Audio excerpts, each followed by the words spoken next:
guys, welcome back to my channel. So today I'm actually going to be reviewing Poundlands PVA glue, which is this sticky solution 500ml, which incredibly is £1 or a pound if anyone doesn't know what that is.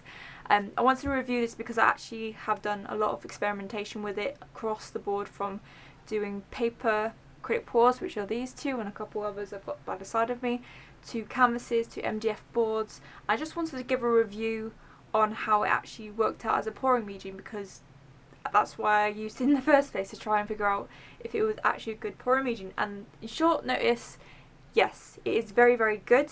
I just want to show you some of the acrylic pours that I've done with it. I do have to say I did swap acrylic paints halfway through experimenting because I ran out of Crawford & Black acrylic paint, and some of the earlier work of that has been covered up by new acrylic pours, so you just have to imagine what I'm talking about. But luckily I've got loads of these little acrylic pours on paper to talk about as well as that. So obviously these are two of many acrylic pours that I did on paper, and they're pretty well preserved in terms of colour.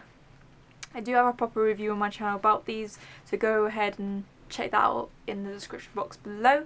In terms of PVA glue consistency, it is quite runny. You do not need to use as much water up as you think you need to. I think it's literally, with the terms of Crawford & Black acrylic paint, you have to put in about 20% water because the consistency of the paint was a lot thicker compared to later on the new acrylic paint, which I'll be talking about.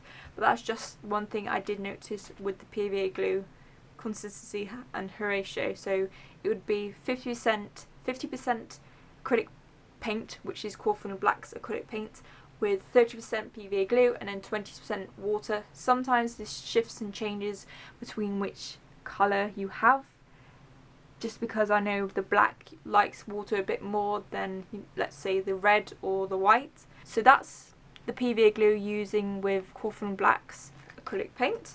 And then I did this one. This is a 8x8 canvas which I did for first impressions of classmates. So I'm going to keep this very, very simple. This one was very, very watered. I tried to stick with the same ratio as the Crawford & Black's, and that was 20% water, as I previously have said. It did cover all the sides, but it started retreating away and leaving these kind of marks around where you can see all the way through to the canvas, which for this point is not the worst thing to happen in the world, because it actually suits the composition in terms of the craving that you can see around here, which is really, really nice. The colour, and it just kind of looks like it's splattered against the wall and just puffed up like powder does. So that's just one thing. I did do another one which was rather thick. I used no water at all. It did completely cover the canvas on another 8x8, but it was incredibly hard to move and very, very thick. So at that point I realised it's actually around the 10% to 5% of water you need to add, and that's literally a couple of drops at most. You do put in a little bit more of the PVA glue and a little bit more of the paint, so it's about 60% acrylic paint, and that's the Classmates acrylic paint, with, let's say, 35% of the PVA glue. The next one I did was this 8x10. This turned out very, very, very, very well. The more that you experiment and actually get the ratio right, the better it's going to end up in the long run. This one was one of the first ones. Obviously you can see there's a bit of craving going on, but again, it suits the composition. The colour schemes worked really, really well. The white turns out beautifully, which with other PVA glues I have found that doesn't actually work very well. It is quite hard, again, because the PVA glue is white and the paint, the acrylic paint that I used in this was mostly white. It was hard to try and get the balance right, but when you got the ratio right, everything kind of goes right. Everything kind of goes okay. And for this, it's definitely a success. PVA glue did not bother me at all. Obviously after the craving situation, I did start to think maybe it's because I need to put in a bit more of the PVA glue and a little bit less paint, which brings me to this much larger acrylic MDF board. This did not crave at all. I did do a little bit of a mixture difference, but literally by like a couple of drops of water and a little bit more PVA glue with acrylic paint. as you can see, there is literally little to none craving happening all around on the MDF board.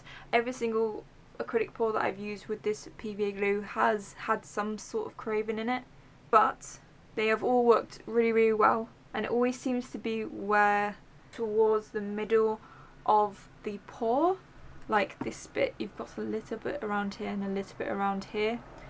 But I think it's just going to be one of those features that you get within acrylic pouring if you use PVA glue.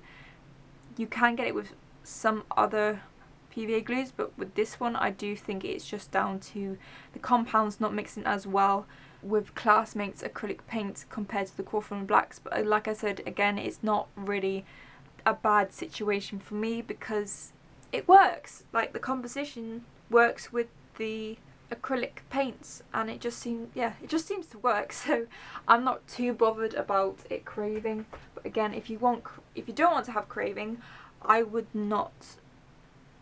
think more about your acrylic paints rather than this PVA glue is to blame. Okay, this next one is a 10 by 10. Again, similar story. Again, you have some craving happening down here. You did have a little bit of separation towards the bottom, which I put down to trying to figure out the acrylic, the ratio again for the PVA glue. So to sum up, this PVA glue here, ta-da, from Poundland is amazing. It is worked across 2 different acrylic paints. Yes, one may slightly more better because it doesn't crave as much compared to this acrylic paint, but as a pouring medium, it does work. It keeps the pigment in check. It definitely keeps, it doesn't muddy the paints up, I have found, as much as some other PVA glues that I've found. I really think this is a really good buy for acrylic pouring. If you have a Poundland in your area and you want to try out acrylic pouring, I really think you should give this a go, just because one, it's cheap, £1 for 500 mils. 2, it's just as good in consistency to get right, and it's very easy to get the consistency right once you get it. Yes, you may have 1 or 2 rubbish kind of acrylic pours, but if you do it on smaller canvases or like A5 pieces of paper, you can practice that, and then you're not going to be wasting any of your materials either. Yeah, I think that's all I can say about this PVA glue, that it's great to use. Yes, it is not as expensive as the more proper pouring mediums like Floetrol and Liquitex, but it is a very good substitute for that if you just want to start getting into acrylic pouring. And for me, who has used Liquitex and Floetrol, I prefer this so much more. I can get it more frequently anywhere as long as I'm in a town centre. Floetrol is really hard to find in a town centre unless you buy it on Amazon. Yeah, I hope you guys find this really insightful and helpful. If I've missed anything, comment down below and ask me a question if I've missed it, or yeah, let me know what you guys think as well. And don't forget to like, subscribe to this video, and comment down below anything you want to ask or anything I have missed from this video. And don't forget to have a look in the description box for all my social medias to keep up to date with all the artworks I'm doing and my general life, because that's great. And yeah, have a great day. Bye now.